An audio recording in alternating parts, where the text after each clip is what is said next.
পুরে মনে হয় ছাপ্পা মারতে পারবে না, ওখানে মনে হয় নরেন চক্রবর্তী নেই, ওখানে মনে হয় বিধান উপাধ্যায় নাই, ছাপ্পা ছাড়া আছে দেখি। দুর্গাপুর কর্পোরেশনের ভোট হয়েছিল 17 সালে, অনুব্রত মন্ডল আর অরূপ খাঁরা এসে লুট করেছিল, মনে নেই আপনাদের?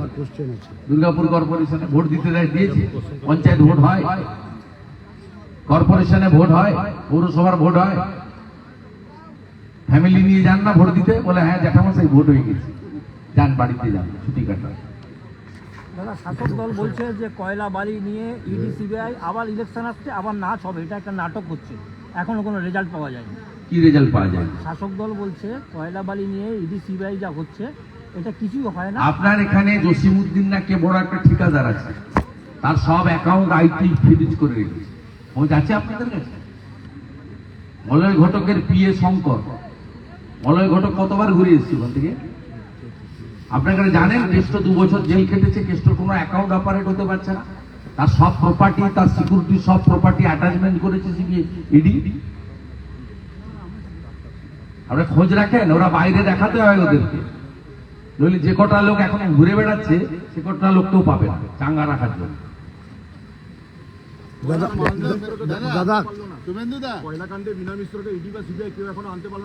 না না, ও যে দেশে পালিয়েছে, মমতা ব্যানার্জির পুলিশ নেপাল হয়ে বের করে দিয়েছে, অনেক জায়গায় তো অরক্ষিত আছে বর্ডার। ধানুয়াদিতে যে তাদের আইন আছে, সে আইনের সুযোগটা সে নিচ্ছে, আইনের সুযোগটা সে নিচ্ছে, কিন্তু এটা অনন্তকাল হবে না। কানাডা দেখছেন তো, মোদিজি এখন দেশের নেতা নয়, বিশ্ব নেতা। কানাডাতে দেখলেন তো ভারত বিরোধী প্রধানমন্ত্রীর হাল কি হলো, দেখলেন তো আমেরিকাতে হিন্দু শক্তি জেতালো, এবং ডোনাল্ড ট্রাম্প নিজে হিন্দু কমিউনিটির কাছে ভোট চাই না, ভোটের আগে। এটা সম্ভব হয়েছে নরেন্দ্র মোদীজির যে আন্তর্জাতিক স্তরে তার যে প্রভাব, প্রতিপত্তি এবং তার যে নেতৃত্ব, সেই জন্যই আজকে ভারতবর্ষ এই জায়গায় গেছে। অতএব টাইম লাগছে, কিন্তু সবই হবে, চিন্তার কোনো কারণ নেই। দাদা, কংগ্রেসকে চাপে আজকে মালদাতে সকালে বেসনগরে যে একটা বর্ডারে মানে ব্যারিকেড দেওয়া হচ্ছিল, সেটা বাংলাদেশে সৈনিক বিরোধ করে। আজ না ভাই, এটা কয়েকদিন ধরে চলছে। সে নিয়ে আপনার কি বক্তব্য? না না, কত আমাদের বিএসএফ খুব কম্পিটেন্ট আছে, বিএসএফ খুব কম্পিটেন্ট আছে। একটু না ওই ঘুড়িটা যখন কাটা হয় না, একটু সুতো ছাড়তে হয়, ঘড়ি দেখবেন কাটার আগে সুতোটাকে একটু ছেড়ে দিতে হয়। এখন ওই বাংলাদেশের যেগুলো আছে, তো আমি আপনাকে বলছি কলকাতা শহরে যে আবর্জনা বেরোয় না, আমাদের ওই কার্গো ফ্লাইটে তুলে নিয়ে ফেলে দিলে চাপা পড়ে। দাদা,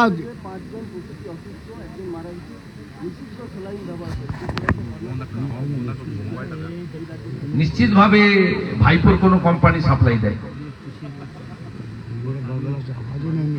ডায়মন্ড হারবারে তো দাঁতের ডাক্তার বুক দেখছে,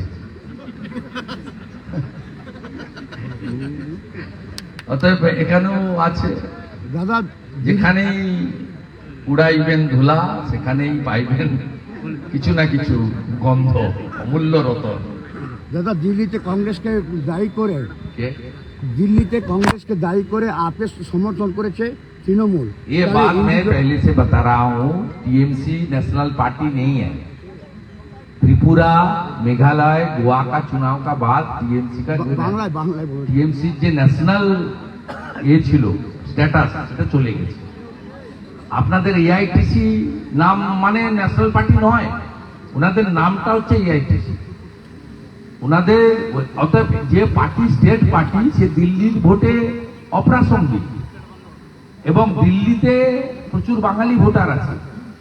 আমার তো মনে হয় 100% বাঙালি আর বিজেপিকে চিন্তা করতে হবে না, তারা সবাই এবারে পদ দিয়ে দিবে। 2-4টে বাঙালি যদি এদিক ওদিক ভাবছিলেন, মমতা ব্যানার্জির এই কথা বলার পরে আর এর মানে থাকে না। আর আপ এবং মমতা ব্যানার্জির অনেকগুলো মিল আছে। এখানে পার্থ চ্যাটার্জি, জ্যোতিপ্রিয় মল্লিকরাও জেল খেটেছেন দুর্নীতির জন্য, ওখানেও অরবিন্দ কেজরিওয়াল, মনোজ সিসোদিয়া, সত্যেন্দ্র জৈনরা জেলে ছিল। এদের অনেক মিল আছে। সারা মালদাতে এই খুনের পরে বিমান সরকার খুনের পরে বিভিন্ন জায়গায় তৃণমূল নেতাদের নিরাপত্তা নিয়ে রিভিউ হচ্ছে এবং তাদের দেহরক্ষী প্রদান করা হচ্ছে পুলিশ থেকে, এটাকে কিভাবে দেখছেন? না, দেহরক্ষী প্রদান করা হচ্ছে কিসের জন্য? মানে তৃণমূলের হাত থেকে বাঁচানোর জন্য তৃণমূলকে, আমাদের তো এখানে কোনো রোল নেই। তৃণমূলের একটা গোষ্ঠী যাতে আরেকটা গোষ্ঠীকে না মারে তার জন্য নিরাপত্তা প্রদান হচ্ছে। এখানে তো কি আছে জানেন আপনি? এখানে মলয়বাবুর গোষ্ঠী আছে, আরেকজনের গোষ্ঠী আছে, আবার অনেকের গোষ্ঠী আছে। তাপসবাবু এখন ব্যাক গিয়ারে, তার রয়েছে দাসবাবু, আবার মাঝে মাঝে জেগে উঠেন, মাঝে মাঝে হারিয়ে যান। অতএব আমাদের বক্তব্য হচ্ছে পুলিশ দিচ্ছে, তৃণমূল সরকার তৃণমূলের আরেকটা গোষ্ঠী যাতে না মারতে পারে তার জন্য। সেক্ষেত্রে আমাদের কোনো রোল নেই। আমরা বলছি তৃণমূল নেতারা সুস্থ থাকুক, সুরক্ষিত থাকুক, কিন্তু অভয়া, উমা, বাংলার মা বোনেরা যাতে সুরক্ষিত থাকে তার দায়িত্বটাও মমতা ব্যানার্জিকে নিতে হবে। আমাদের দাবি এইটা যে আপনি পুলিশ মন্ত্রী হিসেবে ফেল। तथा पास में दामोदर नदी में यहाँ पर अवैज्ञानिक तरीके से बालू निकाला जा रहा है। पूरा बंगाल के जितना भी हमारी नदी है सब नदी को खत्म कर दिया है पूरा के पूरा। अभी नेशनल ग्रीन ट्राइब्यूनल का इसको हस्तक्षेप होना चाहिए, कोर्ट का भी हस्तक्षेप होना चाहिए, पब्लिक इंटरेस्ट लिटिगेशन भी होना चाहिए और लोकल एरिया के जनता का मूवमेंट भी होना चाहिए। सब इतना बालू माफिया, पूरा कोल माफिया तो था, अभी भी है। बालू माफिया ने हमारा जो प्रकृति माँ का दिया हुआ हमारा जो प्राकृतिक संपद है ये लूट रहा है। विपक्षी दल विरोध नहीं कर रही है यहाँ पर। ये विपक्षी दल विरोध तो करता है। हमारी एमएलए मैडम ने कितना बार विरोध किया, कितना बार विरोध किया? पार्टी का आदमी विरोध किया। विरोध करने का जब होगा तब माफिया नहीं आएगा, टीएमसी का पास आदमी नहीं है, पुलिस जाएगा। पुलिस जाएगा और जो विरोध करेगा उसको अरेस्ट करके अंदर घुसा देगा। लीडर होगा तो उसको सांसद होने के बाद छोड़ देगा, और लीडर नहीं होगा तो कोई जुबाकारी करता होगा तो उसको दूसरा कोई आर्म्स केस देकर, फॉल्स केस देकर 14 डेज 15 डेज उसको अंदर कर देगा। 100 से ज्यादा हमारा पास एग्जाम्पल है किस तरीके से यहाँ, और यहाँ का सब आईसी हर महीने कम से कम 1 करोड़ रुपया कमा रहा है। और यहाँ का नरेंद्र चक्रवर्ती कलकत्ता भेज रहा है पुलिस का प्रोटेक्शन में, आगे पीछे पुलिस का गाड़ी उसका कलकत्ता रुपया भेज रहा है। जितना रुपया यहाँ उड़ रहा है 80% दे सेंड इन कलकत्ता। ये खत्म कर रहा है पूरा के पूरा जो हमारा प्रकृति माँ का गिफ्ट है, सब खत्म कर रहा है। দাদা ধস কবলিতের জন্য পুনর্বাসন রাজ্য এখনো পর্যন্ত আপনি খুব সাবধান থাকুন, যে কোনো সময় ভেঙে পড়ে যাবে।